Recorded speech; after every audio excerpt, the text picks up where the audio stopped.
Après l'effort, le réconfort. Pour clôturer en beauté leur programme d'année, une quarantaine de membres du mouvement catholique des cadres et personnalités politiques MCCPP a effectué une visite touristique à Atiémé dans le Mono ce samedi à la découverte des peuples et du patrimoine culturel de cette vieille cité coloniale. Haïté Ayi Marcel, guide touristique à Atiémé. Nous avons visité le village natal de Gégé Viké à Tchontoué. Nous avons visité la maison du train. Nous avons visité la berge Petit Paris, la résidence de Wilson, de Johnson à Kakovi, William. Nous sommes allés au palais du fondateur. Nous avons visité le marché central du Mono. Nous avons visité le centre Aspel. Nous sommes allés sur le fleuve, sur le pont reliant le Togo et le Bénin à partir d'Atiémé.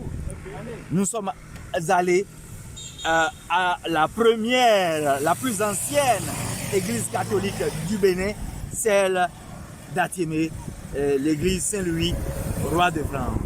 Les informations où le patrimoine a développé ici est énorme, vu que Atiémé a été la 3e ville coloniale, une ville cosmopolite. Après Porto Novo, après Ouida.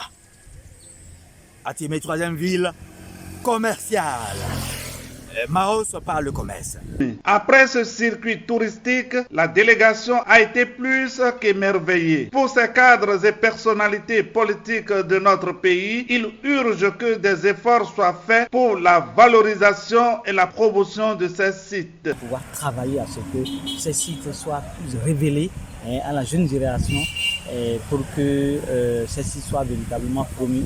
Pour le développement du tourisme, le tourisme aujourd'hui c'est pourvoyeur de devises et nous ne pouvons pas avoir ce genre de sites et les délaisser. Il est important, je retiens qu'il est important de faire en sorte de promouvoir ces sites. Et je pense que nous, en tant que cadres, on y pense et à partir de là, on verra bien ce que nous allons faire pour pouvoir accompagner cela. Merci beaucoup. Même cri de cœur du guide touristique Haïté Ayi Marcel. Il y a un problème de valorisation, d'aménagement des sites ou d'organisation du secteur qui se pose. Tout au moins, il y a eu un envoyé de Dieu à la personne de Haïté Ayi Marcel qui, par sa détermination, a révélé plusieurs sites. Avec le soutien de M. Hippolyte Agouchon, professionnel en tourisme, plusieurs sites, n'est-ce pas, ont été révélés. Il reste la volonté politique, il reste que les partenaires arrivent au niveau des aménagements afin que Atiémé soit visité par les milliers de visiteurs qui veulent arriver.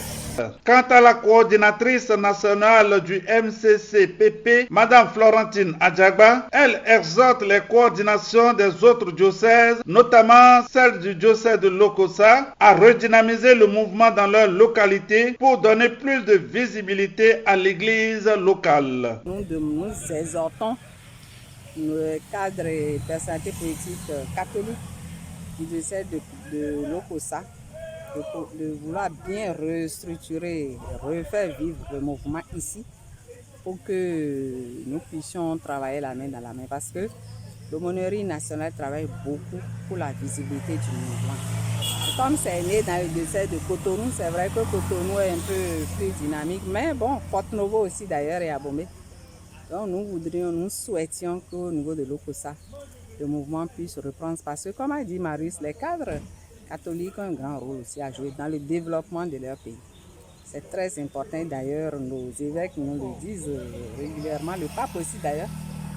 Donc c'est notre souhait pour que nous puissions revoir, donner une visibilité à l'Église à travers notre vie dans la société, mais aussi à travers notre vie en tant que chrétiens.